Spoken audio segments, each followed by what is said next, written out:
जय हिंद जोहार। मैं अमरीश कुमार आर्या आईएएस अकेडमी से।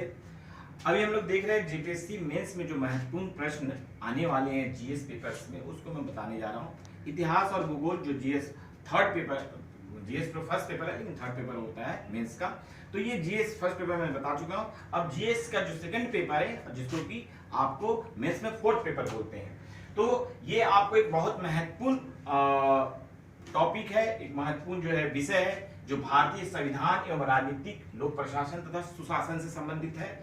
Indian constitution and polity, public administration and good governance से संबंधित ये पेपर है। ये बहुत ही महत्वपूर्ण पेपर है। हम लोग ऑलरेडी जानते हैं 200 नंबर के ये पेपर है और ये 3 घंटे में आपको लिखना है और 40 प्रश्न जो है 40 नंबर जो है 20 जो ऑब्जेक्टिव प्रश्न रहेंगे उससे रहेंगे और 160 नंबर जो है जिसमें आपको 40 नंबर के हर प्रश्न होंगे। 4 प्रश्न को लिखना है।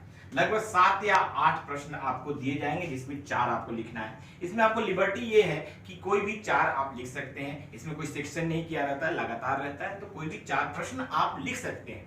और ये जो विषय है एक दूसरे से संबंधित है, तो पढ़ने में भी मजा आएगा और कोरिलेट लिख करके आप लिख भी सकते हैं। भारतीय संविधान, राजनीतिक, लोक प्रशासन एवं सुशासन, ये बहुत महत्वपूर्ण पेपर है जिसमें कि हम महत्वपूर्ण जो है आपको जो प्रश्न आएंगे इस बार वो बताने जा रहा हूं। सबसे जो महत्वपूर्ण प्रश्न अभी चुनाव हो रहा है, जो लोकसभा का चुनाव हो रहा है उससे संबंधित एक बहुत ही महत्वपूर्ण प्रश्न चुनाव से संबंधित रहेंगे, जैसे कि भारतीय लोकतंत्र में आम चुनाव की उपयोगिता, इससे संबंधित भारत में जो है आम चुनाव क्यों होते हैं, भारत जनता के जो अधिकार है उनको देखने से संबंधित जो प्रश्न है, इससे एक बन के जरूर आएगा। चुनाव से संबंधित प्रश्न जरूर आएगा और उसके नेगेटिव और पॉजिटिव दोनों एस्पेक्ट आ सकते हैं। इसके साथ साथ जो भारत के निर्वाचन आयोग के गठन, कार्य तथा चुनावी योगदान को बताएं। ये 2 प्रश्न आपको एक साथ भी आ सकता है, अलग अलग भी आ सकता है कि एक चुनाव की उपयोगिता और दूसरा इलेक्शन कमीशन। ये बहुत ही महत्वपूर्ण प्रश्न है। दूसरा जो इसकी प्रासंगिक और बहुत महत्वपूर्ण प्रश्न हमेशा से है जो कि सभी बच्चे पढ़ते हैं, भारतीय संविधान की मुख्य विशेषता, उद्देश्य, प्रस्तावना के महत्व तथा मूलभूत संरचना को बताएं। तो ये बहुत ही महत्वपूर्ण है, तो जिसमें कि भारत में जो संविधान लिखा गया उसके इतिहास को लेते हुए उसके विशेषता, उद्देश्य और प्रस्तावना तथा उसकी मूलभूत संरचना को बताना है, कहां से लिया गया स्रोत को बताना है। तो ये दूसरा महत्वपूर्ण प्रश्न है। तीसरा जो है केंद्र और राज्यों में संबंध, ये बहुत ही महत्वपूर्ण प्रश्न है और ये संबंध अभी बिगड़ने के क्या कारण है आप देख रहे होंगे, बहुत जगह सरकारी अलग अलग है जिससे संबंध बिगड़ने के कारण है। और कभी कभी हम लोग देखते हैं कि संघात्मक व्यवस्था होते होते कभी कभी पावरफुल केंद्र हो जाने से एकात्मक व्यवस्था हो जाता है, तो ये भी रहेगा संघात्मक और एकात्मक। और साथ में जो है विभिन्न जो सरकारें हैं एक राज्य और केंद्र में अलग अलग, उनके कारण क्या क्या प्रॉब्लम हो रही है उसको कैसे सॉल्व करते हैं और कैसे उसके जो है समस्या का समाधान करना है, उसके आपको उपाय पूछे जाएंगे। ये बहुत महत्वपूर्ण प्रश्न है केंद्र और राज्य संबंध। चौथा जो ये भी बहुत महत्वपूर्ण प्रश्न है जो कि एक तरह से आपको स्टैटिक प्रश्न है जो हमेशा आता है, मूलभूत अधिकार और राज्य के नीति निर्देशक तत्व, फंडामेंटल राइट और राइट प्रिंसिपल ऑफ स्टेट। ये हमेशा से प्रश्न महत्वपूर्ण है। इन दोनों के बीच में संबंध, इनके बीच में विशेषता तथा इनके बीच में जो टकराव के कारण है तथा इनसे संबंधित जो जजमेंट आए हैं सुप्रीम कोर्ट, हाई कोर्ट के, वो भी आपको देने हैं। ये बहुत महत्वपूर्ण है, जिसमें कि आर्टिकल 19, 20 और 21 बहुत ही महत्वपूर्ण है जो कि हमेशा आता रहता है।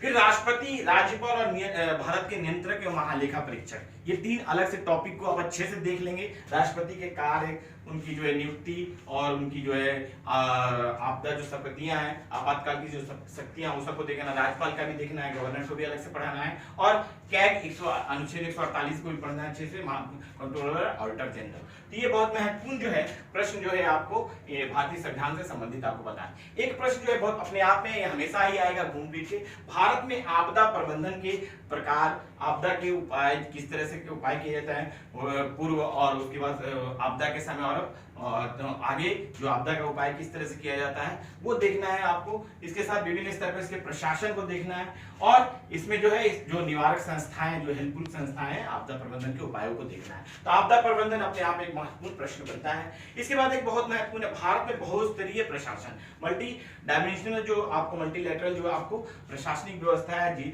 जो कि आपको केंद्र, राज्य, जिला स्तर और जो है कि ब्लॉक और साथ में पंचायत, इसको आपको देखना है। इसके साथ साथ ग्रामीण पंचायत जो है आर्टिकल 73 संशोधन 73वां जो बहुत महत्वपूर्ण है उसको आपको जरूर पढ़ना है और 74वां संविधान संशोधन जरूर पढ़ना है पंचायत और नगर निकाय से। तो ये बहुत महत्वपूर्ण है, ये आपको देखना है, आपको बहुस्तरीय नियोजन जो देखना है वो प्रशासन को देखना है। अगला जो है विकास प्रशासन, ये बहुत महत्वपूर्ण है, डेवलपमेंट एडमिनिस्ट्रेशन, जो इसके साथ साथ सुशासन भी जुड़ा रहेगा। विकास प्रशासन और सुशासन से संबंधित प्रश्न घूम फिर के आएंगे, ये बहुत ही महत्वपूर्ण है, इसको आप जरूर देखिएगा। जो भारतीय लोकतंत्र में इसका क्या योगदान है और आगे क्या भविष्य, इसको आपको देखना है। तो विकास प्रशासन और सुशासन को जरूर आप देखेंगे। फिर अगला देख रहे हैं कि कुछ महत्वपूर्ण जो अधिकार हैं वो शॉर्ट में भी आ सकते हैं, मतलब तीनों में अलग अलग भी आ सकते हैं और एक साथ मिलकर भी आ सकते हैं। कभी कभी जो है कि आपको टिप्पणी लिखने आ सकते हैं, दो हो सकता है। तो ये जैसे कि सेवा का अधिकार, शिक्षा का अधिकार और सूचना का अधिकार, ये तीनों अधिकारों को आप अच्छे से देख लेंगे। एक और बहुत महत्वपूर्ण है जो कि अपने आप में अंतर्राष्ट्रीय मानवाधिकार दिवस 10 दिसंबर को मनाते हैं, उसी से संबंधित है। मानवाधिकार से आप क्या समझते हैं, और मानवाधिकार से संबंधित जो अंतर्राष्ट्रीय जो संस्थाएं हैं, जो उद्घोषणाएं हैं, जो अधिनियम है, जो संशोधन है, जो अभिशमन है, वो सबको आपको बताना है। तो मानवाधिकार आप जरूर देखेंगे।